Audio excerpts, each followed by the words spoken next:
દેવભૂમિ દ્વારકામાં દ્વારકાધીશના રંગે રંગાયા ભક્તો બાળકોથી માંડી વડીલો આ ઉત્સવમાં ભાગ લેવા હોંશે હોંશે ઉમટી પડ્યા છે। ઠાકોરજીના બાળ સ્વરૂપને નિજ મંદિરના હોજમાં લાવવામાં આવ્યો ને સમય ભક્તો ભક્તિરસથી તરબોળ થઈ ગયા। ફૂલોથી સજાવેલા ઝૂલામાં ભગવાનના બાળ સ્વરૂપને બિરાજમાન કરી આરતી ભોગ ફૂલ ડોલોત્સવ ઉજવાય છે, જેને નિહાળવા શ્રદ્ધાળુઓની ભીડ ઉમટી પડી છે।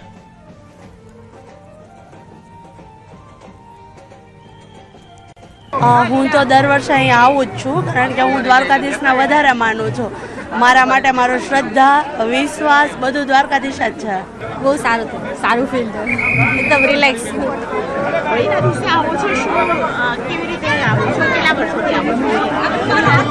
જ્યારે ટાઈમ મળે ત્યારે આવીએ, જ્યારે દ્વારકાધીશ બોલાવે ત્યારે આવીએ।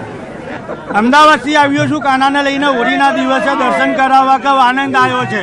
પણ છેલ્લા હું 1.5 વર્ષથી પૂનમ ભરું છું દ્વારકાધીશની। મને એટલું ખબર કે દ્વારકાધીશ શ્રદ્ધાળુ જે લોકો છે, જે સાચા દિલથી પૂનમ ભરે છે, એને દ્વારકાધીશ એની ચોક્કસ એની પૂર્ણ કરે, શ્રદ્ધા પૂર્ણ કરે છે।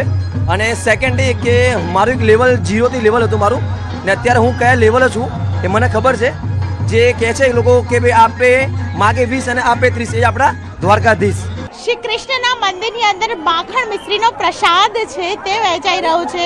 ફૂલડોલ મહોત્સવ છે અને લોકો રાધા રાણીને પણ લઈને આવ્યા છે, અને જે પ્રકારે રાધા રાણી સાથે શ્રી કૃષ્ણ બિરાજમાન છે। શું કહેશો? રાધે રાધે। રાધે રાધે।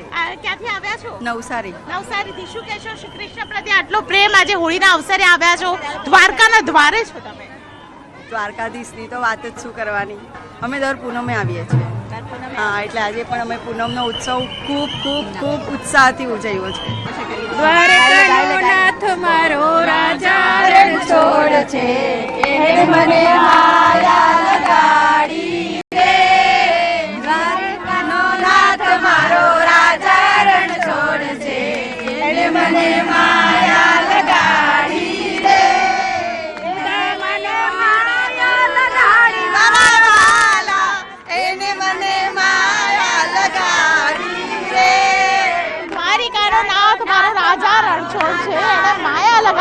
मायाમાં रंगाई गया है। भक्तों कहाँ से आए हो आपका? हम लोग सूरत से आए हैं। सूरत से आए हो, क्या कहेंगे? आज श्री कृष्ण के दर्शन हुए? बहुत अच्छा लगा, बहुत भीड़ थी पर बहुत अच्छे दर्शन हुए। बहुत जैसे सब लोगों को रंग लगाया, ऐसे आपको रंग नहीं लगाया? लेकिन लगाया।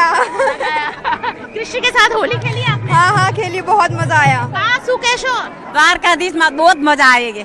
हमने 200 लोग हैं हमारे साथ में। લોકોનું આ ગ્રુપ છે કે જેઓ મંદિર સાફ ખાસ કરે છે। આપ તો સાફ।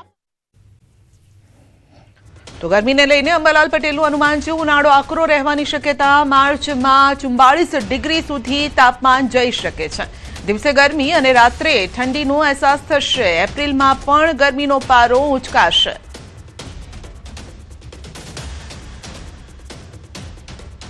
ઉનાળો આ વખતે આકરો રહેવાની શક્યતા રહેશે અને માર્ચ માસમાં લગભગ 7મી માર્ચ સુધીમાં ગરમી જોરદાર પડવાની શક્યતા રહેશે। દિવસના ભાગમાં ક્યારેક 36, 37, 38 ડિગ્રી સેલ્સિયસ મહત્તમ ઉષ્ણતામાન કોઈ ભાગમાં થઈ શકે। 17, 18, 19 મેમાં પણ ગરમી પડવાની શક્યતા રહેશે। જો વરસાદ પ્રી મોન્સૂન એક્ટિવિટી થાય તો ગરમીમાં ઘટાડો પણ થઈ શકે। એટલે આ ગરમી માર્ચ મહિના સુધીમાં કોઈ ભાગમાં 40 ડિગ્રી સેલ્સિયસ ઘણા ભાગમાં રહેશે, 38, 39, પણ કોઈ ભાગમાં 42, કોઈ ભાગમાં 43 અને કદાચ કોઈ ભાગમાં 44 ડિગ્રી સેલ્સિયસ જેવું મહત્તમ ઉષ્ણતામાન થઈ શકે। એટલે એપ્રિલ માસમાં જે ગરમી પડવી જોઈએ એ માર્ચ માસમાં પડશે। આગાહીકાર રમણીક વામજાની પણ મોટી આગાહી છે। હોળીની જ્યોત પરથી કરી છે મોટી આગાહી। 2026નું વર્ષ સારામાં સારું રહેશે। અતિવૃષ્ટિ અને વાવાઝોડાની પણ શક્યતા છે। માર્ચ, એપ્રિલ, મે મહિનામાં વાવાઝોડું આવી શકે છે। વેરાવળ, પોરબંદરમાં અતિ ભારે વરસાદની સંભાવના છે।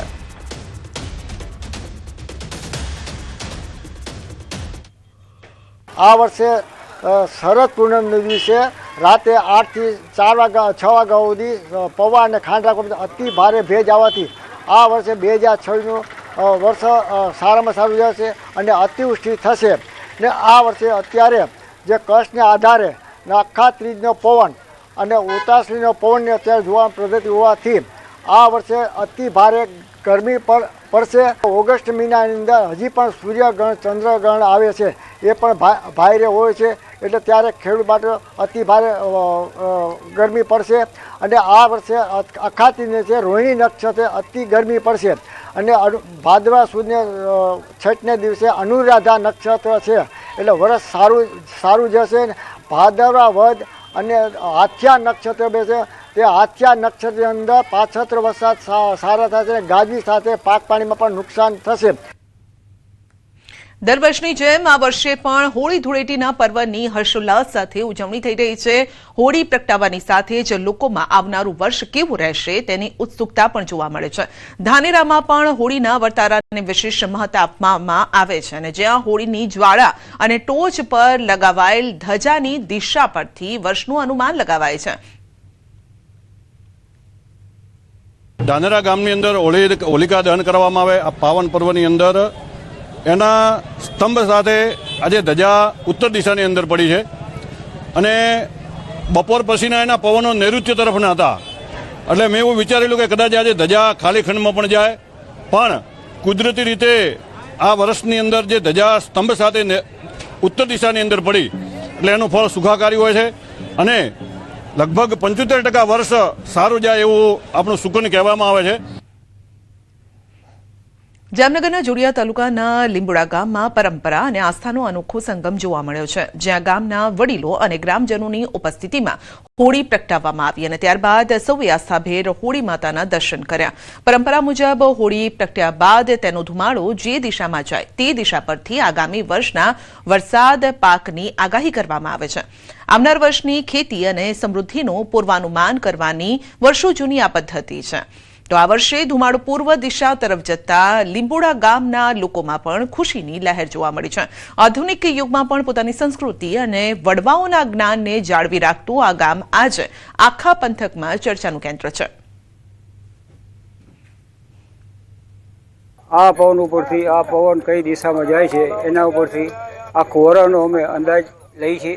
આ સાલ હોળીનો ધુવાણો છે એ પૂર્વ દિશામાં વ્યવસ્થિત ગયેલ છે અને ધુવાણો જોઈને અમને સંતોષ લાગે છે કે આવતા વર્ષ સારું પાકશે અને સારું આવશે એવી અમને આશા છે. અમારી એ ગામની પરંપરા છે, દર વર્ષે હોળી માતાના દિવસે બહેનો ભાઈઓ બોરી સંખ્યામાં પાથરની અંદર પહોંચી જાય અને પછી હોળી માના પ્રગટ કરે. અમે બધા ખુશખુશાલ છીએ અને આ વર્ષે 125% વર્ષ પાકે એવી અપેક્ષા લઈને બેઠા છે. દર વખતની માન્યતા અનુસાર અમે પવન પણ જોયો હતો. પવન શુદ્ધ ચંદ્ર ઉપર એટલે કે પૂર્વ દિશામાં ગયો છે. અમારું સૌ ખેડૂતોનું માનવું છે કે ઓણ સવાયું વરસ રહેવાનું છે. અને જૂનાગઢની વાત કરીએ તો ચોરવાડ હાઈવે પર મહિલાનો હોબાળો છે. માનસિક અસ્વસ્થ મહિલાએ હંગામો કર્યો છે. રસ્તા પર આવતા વાહનોને રોક્યા, સ્કૂટર પર સવાર મહિલાઓને ધક્કો માર્યો. ચોરવાડ પોલીસે મહિલાનો કબજો લઈ અને પોલીસ સ્ટેશન લઈ જવાઈ છે. તો ઘટનાનો વિડીયો સોશિયલ મીડિયામાં વાયરલ થઈ રહ્યો છે. પોલીસે મહિલાને સહી સલામત પરિવારને સોંપી છે, પરંતુ આ હોબાળો કેમ મચાવ્યો હતો તેનું કારણ હજુ સામે નથી આવ્યું. જ્યાં રસ્તા પર વાહનોની અવરજવર હતી ત્યાં જ રસ્તા વચ્ચે આ મહિલા આવી ગઈ. તો માનસિક અસ્વસ્થ આ મહિલા જેના કારણે આ હોબાળો મચાવ્યો હોય તેવું અનુમાન છે. તો રસ્તા પર આવતા વાહનોને તેણે રોક્યા હતા, જોકે બાદમાં પોલીસ આવી ગઈ અને પોલીસે તેનો કબજો લીધો. પરિવારને સોંપવામાં આવી આ મહિલાને. તો વધુ અપડેટ મેળવીશું સંવાદદાતા અમાર પાસેથી. જે અમાર મહિલાએ રસ્તા વચ્ચે હોબાળો મચાવ્યો.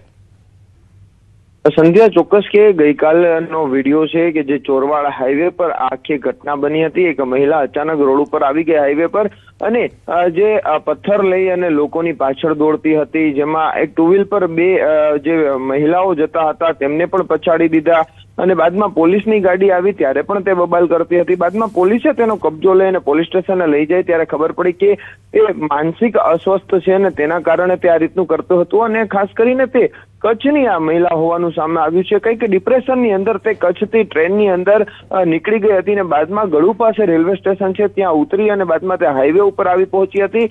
પોલીસે તેનો કબજો લઈ અને પ્રથમ તો જે એક આશ્રમ છે ગંગેડી આશ્રમ મેંદેડા પાસે ત્યાં તેને મોકલી દેવામાં આવી હતી. પરિવારને જાણ કરવામાં આવ્યું હતું. રાત્રિના સમયે પરિવારે મહિલા છે તેનો કબજો લઈ અને પરિવાર સાથે પોલીસે છે તે આ મહિલાનું મિલન કરાવ્યું છે. જી આપનો આભાર.